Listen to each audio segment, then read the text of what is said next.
I'm Mercado, founder and CEO of Bats-Toi.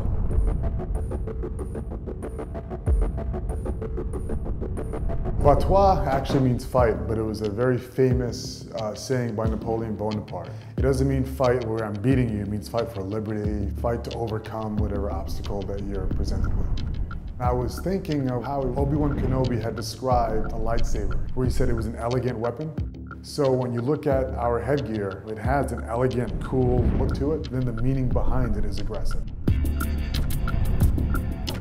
To be involved in wrestling, you have to be insane anyway. How is it that you are going to have a friend of yours? You guys are going to beat the hell out of each other and then have a beer or a burger or a slice of pizza afterwards and be friends. It's ridiculous. And to form a startup in New York City, you have to be delusional. You know, I left my job. I've been almost kicked out of my apartment. I've used up everything, living on credit cards, not eating, not exercising, because if I'm gonna go wrestle, I'm gonna get hungrier.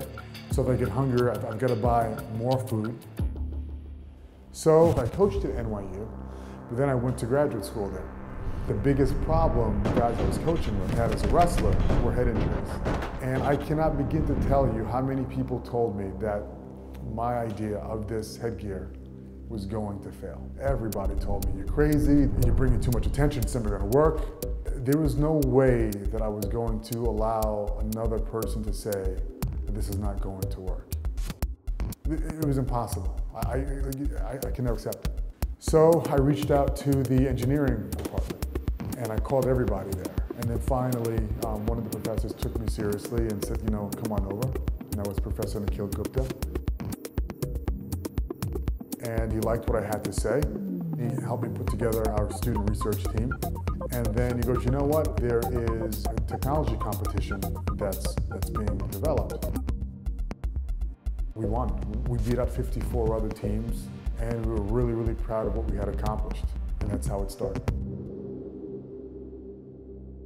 I've thought about quitting a lot, not because it was too hard, but because I didn't have any answers.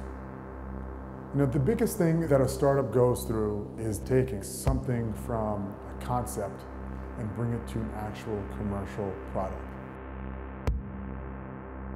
Death is always knocking on the door of a startup. You know, it just depends on if the entrepreneur wants to answer the door. And I don't feel like answering the door right now.